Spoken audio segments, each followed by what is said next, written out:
سورہ ملک کی آیت نمبر 16 میں اللہ پاک فرماتے ہیں آمنتم، کیا تم اس بات سے بے خوف ہو گئے ہو من فی السماء کے آسمان میں جو ہے ان یکسف بکم الارض، وہ تم سب کو زمین میں دھنسا دے فاذا ہی تمور، اور زمین اس وقت کانپ رہی ہو۔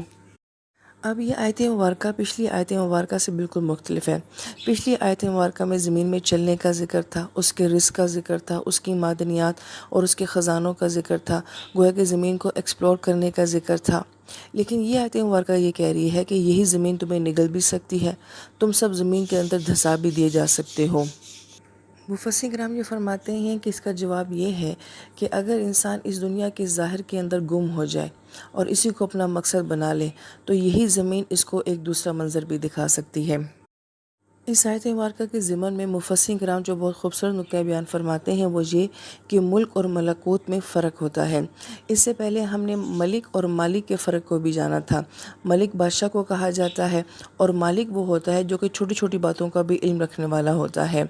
اسی طریقے سے ملک اور ملکوت کا بھی فرق ہوتا ہے۔ مفسرین کرام یہ فرماتے ہیں کہ ملک وہ ہوتا ہے جو آنکھوں سے دیکھا جا سکتا ہے، لہٰذا ہمیں جو کل کائنات نظر آتی ہے یہ سب ملک ہے، اور اس میں کیا کیا چیزیں شامل ہیں تو وہ فرماتے ہیں کہ اللہ پاک کے عرش سے لے کے فرش تک اور فرش سے لے کے تحت الثری تک جو زمین کے اندر کی سطح ہیں یہ سب کیا ہے، یہ ملک ہے جس کو بہرحال آنکھوں سے دیکھا جا سکتا ہے۔ اب ہماری آنکھیں تو عرش الہی کو نہیں دیکھ سکتی، سات آسمانوں کو نہیں دیکھ سکتی، لیکن اللہ پاک نے نبی علیہ السلام کو تو دکھایا ہے،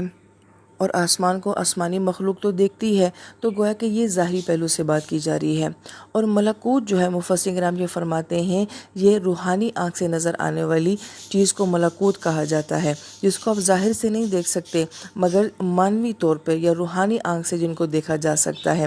جیسے کہ سورہ یاسین میں اللہ پاک فرماتے ہیں فَسُبْحَانَ الَّذِی بِیَدِهِ مَلَکُوتُ کُلِّ شَیْءٍ، اور وہاں پہ یہ کہا گیا ہے کہ اللہ پاک کی قدرت میں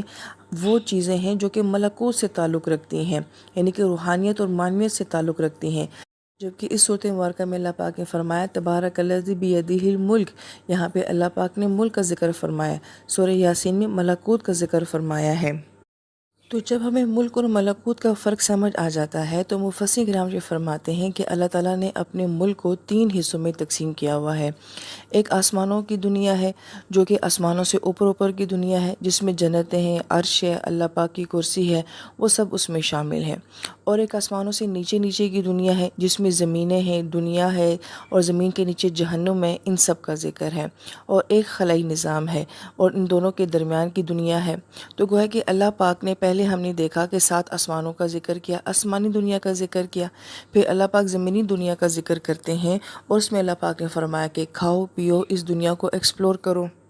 اور اس کے ضمن میں اللہ پاک نے فرمایا کہ ہم نے زمین کو تمہارے لیے ذلول کر دیا ہے۔ مفسرین کرام یہ فرماتے ہیں کہ زمین ہم سے کتنی بڑی ہے اور وہ ہمارے لیے عاجز کر دی گئی ہے، جبکہ ہمارے اعمال کا اثر جو ہے وہ زمین کے اوپر پڑتا ہے، اچھے اعمال کا بھی پڑتا ہے، برے اعمال کا بھی پڑتا ہے، مگر وہ برداشت کرتی ہے۔ ہم جو کچھ زمین کے ساتھ کرنا چاہتے ہیں وہ ہمیں کرنے دیتی ہے، وہ ہمیں روکتی ٹوکتی نہیں ہے۔ تو کتنی بڑی مخلوق کو اللہ پاک نے ایک چھوٹے سے انسان کے تابع کر دیا ہے۔ پھر مفسرین کرام یہ فرماتے ہیں کہ پھر انسان اس زمین میں کیا کچھ نہیں کرتا ہے، لہٰذا زمین کے اندر بھی انسان جانے کی کوشش کرتا ہے، پہاڑوں کو بھی کھودتا ہے، معدنیات کو بھی نکالتا ہے، جواہرات کو بھی نکالتا ہے، سمندر کے اندر بھی غوطہ زن ہوتا ہے، سونے چاندی کی بات بھی کرتا ہے، پتھروں کی بات بھی کرتا ہے، پھر وہ زمین کی مختلف چیزوں کو آپس میں ملا کر ایجادات بھی کرتا ہے، اس کے اوپر سواریاں بھی بناتا ہے، چلنے والی، دوڑنے والی، یہاں تک کہ اڑنے والی سواریاں بھی بنا دیتا ہے، پھر وہ اس کے اوپر سفر بھی کرتا ہے، اس کے اوپر اپنے گھر بھی بناتا ہے، بلڈنگ بھی بناتا ہے۔ یہ سب کچھ وہ کہاں سے حاصل کر رہا ہے؟ اس زمین کے اوپر سے حاصل کر رہا ہے۔ کوئی کس حد تک انسان اس زمین کے اوپر تصرف کرتا ہے۔ اور مفسرین کرام بڑی پیاری بات یہ فرماتے ہیں کہ جتنی زمین انسان کی خدمت کرتی ہے، اس مخلوق کی کرتی ہے، کسی اور کی نہیں کرتی۔ مثلا ہم دنیا کی باقی ساری مخلوق جس میں جاندار ہیں، ہم یہ دیکھتے ہیں کہ وہ بس ایک طرح کی خوراک ہی کھاتے ہیں۔ شیر نے گوشت کھانا ہے تو اس کے علاوہ وہ اور کچھ نہیں کھائے گا۔ بکری اگر جو ہے وہ چارہ کھاتی ہے تو اس کے علاوہ اور کچھ نہیں کھائے گی، مگر انسان کو اگر دیکھا جائے تو وہ کیا کچھ نہیں کھاتا۔ پرندے اگر صرف دانہ چگیں گے تو صرف وہ دانہ ہی کھائیں گے، مگر انسان جو ہے وہ گوشت بھی کھاتا ہے، وہ سبزی بھی کھاتا ہے، وہ ترکاری بھی کھاتا ہے، وہ پھل بھی کھاتا ہے، وہ ہر طرح کی نعمت کو استعمال کر رہا ہے۔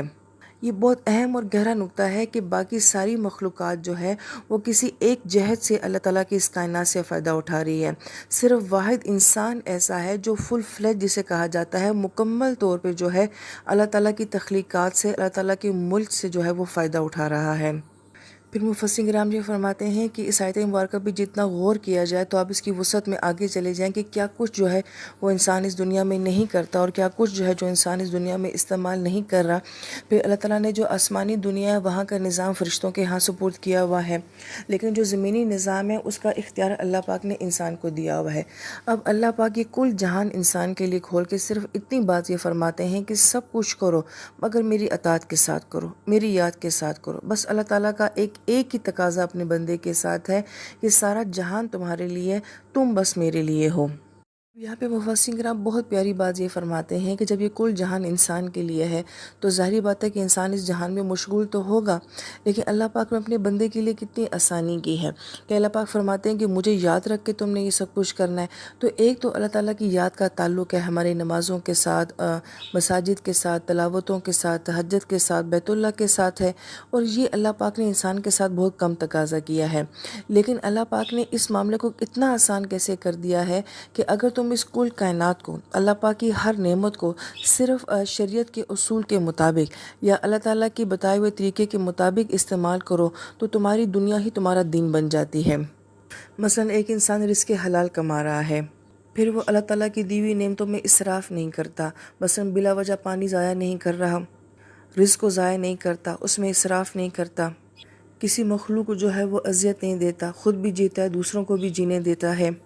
اور مفسرین کرام یہ فرماتے ہیں کہ سب سے بہترین اور آسان انداز جینے کا کہ وہ سنت کے مطابق زندگی گزارتا ہے، لہٰذا ہر موقع کی دعا پڑھ لیتا ہے، رزق کھا رہا ہے اللہ کا شکر ادا کر رہا ہے، پانی پی رہا ہے اللہ کا شکر ادا کر رہا ہے، صبح بیدار ہوتا ہے اللہ کے ذکر کے ساتھ بیدار ہوتا ہے، سوتا ہے تو اللہ کے ذکر کے ساتھ سو جاتا ہے، سواریاں استعمال کرتا ہے، اللہ تعالیٰ کی نعمتیں استعمال کرتا ہے تو دعائیں پڑھ لیتا ہے، جو ظاہری باطنی نعمت ملتی ہے اللہ پاک کا شکر ادا کر دیتا ہے۔ جب یہ انسان سب کچھ کر لیتا ہے تو اس کا مطلب ہے کہ وہ کل کائنات کو عین فطرت کے مطابق استعمال کر رہا ہے تو کوئی مسئلہ نہیں ہے۔ لیکن جب انسان اس دنیا میں گم ہو جاتا ہے اور خالق کو بھول جاتا ہے تو پھر زمین دوسرا رخ دکھاتی ہے، جو اس آیت مبارکہ میں بیان کیا گیا کہ پھر یہ زمین انسانوں کو نگل جاتی ہے، انسان اس کے اندر دھسا دیے جاتے ہیں۔ اس کے لیے آیت مبارکہ میں لفظ تمور آیا ہے۔ تمور کا ایک معنی ہوتا ہے لہریں۔ اگر اس زمین میں ہلکی سی لہر پیدا ہو جاتی ہے تو دیکھیں کہ دنیا کا نظام کس طرح درہم برہم ہو جاتا ہے، وہ ساری خوبصورتی، وہ سارا حسن جو اس زمین کے اوپر نظر آتا ہے اس کی ایک لہر سے سب کچھ فنا ہو جاتا ہے۔ پھر تمور کا جو دوسرا معنی بیان کیا جاتا ہے کہ ایسا راستہ جو بالکل یکساں اور ہموار ہو، اوپر سے بالکل فلیٹ نظر آئے۔ بڑی پیاری بات مفسرین کرام یہ فرماتے ہیں کہ کتنی قومیں ہم سے پہلے آباد تھی، لاکھوں لوگ ہم سے پہلے بھی تھے، وہ سب کہاں ہیں؟ ان کی قبریں کہاں ہیں؟ وہ کدھر گئے ہیں؟ ان کا نام و نشان تک مٹ گیا ہے، زمین ان کو نگل گئی ہے، اور ہو سکتا ہے کہ ہم جن شہروں میں آباد ہیں، جن گھروں میں ہم رہتے ہیں، نہ جانے ان کے نیچے کتنے قبرستان آباد ہوں، کتنی بستیاں ایسی ہوں جو ہمارے ہی قدموں کے نیچے ہوں۔ تو یہ زمین جو ہمیں اتنا کچھ دیتی ہے تو یہی زمین بعض اوقات بستیوں کی بستیاں، نسلوں کی نسلیں جو ہے وہ نگل بھی جاتی ہے۔ اور پھر تیسرا معنی تمور کا جو لیا گیا ہے کہ زمین کا جلدی جلدی ہلنا، جسے ہم تھر تھرانا بھی کہتے ہیں، کانپنا بھی کہتے ہیں، لرزنا بھی کہتے ہیں۔ مفسرین کرام یہ فرماتے ہیں جب یہ زمین لرزتی ہے تو پھر پوری دنیا لرز جاتی ہے، اور یہ ایسا کب ہوتا ہے؟ یہ تب ہوتا ہے کہ جب انسان اس زمین کی نعمت کو صحیح طریقے سے استعمال نہیں کرتا، زمین کی اوپر کی دنیا میں گم ہو جاتا ہے اور زمین کے اندر کی دنیا کو بھول جاتا ہے، تو پھر یہی زمین اپنا دوسرا رخ دکھاتی ہے۔ لہٰذا اب ان دونوں آیات کا جب آپس میں موازنہ کیا جاتا ہے تو یہ ہمیں بہت اہم سبق دے رہی ہیں کہ اگر تم اس دنیا کو اللہ کی اطاعت، اللہ کی یاد اور اللہ کے اصولوں کے مطابق استعمال کرو تو یہ تمہاری خدمت گزار ہے، یہ تمہارے قدموں میں بچھی ہوئی ہے، یہ تمہیں ہر وہ چیز دے گی جو تم اس سے مانگو گے۔ اور یہ جو ساری دنیا ہمیں یہاں پہ نظر آ رہی ہے، یہ ساری ترقیاں، یہ ساری جدتیں، یہ ساری مشینری، یہ سب کچھ کیا ہے کہ جب تک تم اس دنیا کو اللہ کی اطاعت کے ساتھ استعمال کرو گے، اور اگر ایسا نہیں ہوگا تو پھر زمین کا دوسرا رخ بھی ہے۔ لہٰذا ہمیں اس دنیا میں اللہ تعالیٰ کے اصولوں کے مطابق جینا ہوگا۔ یہ دنیا اللہ تعالیٰ کی ہے تو اس کو استعمال بھی اللہ تعالیٰ کی اجازت کے ساتھ ہی کرنا ہوگا۔ بس یہ نقطہ اگر ہمیں سمجھ آ جائے تو یہ کل جہان انسان کا ہے۔ تو اللہ تعالیٰ سے دعا ہے کہ اللہ تعالیٰ ہمیں اس دنیا میں اس انداز سے جینے کی توفیق نصیب فرمائے کہ جب تک تو ہم اس زمین کے اوپر ہیں تو یہ ہمیں اپنی نعمتیں دے، یہ واقعی ہماری خدمت کرے، یہ ہم سے راضی رہے، اور جب ہم نے اس زمین کے اندر جانا ہو تو یہ تب بھی ہم سے خوش ہو۔ آمین یا رب العالمین۔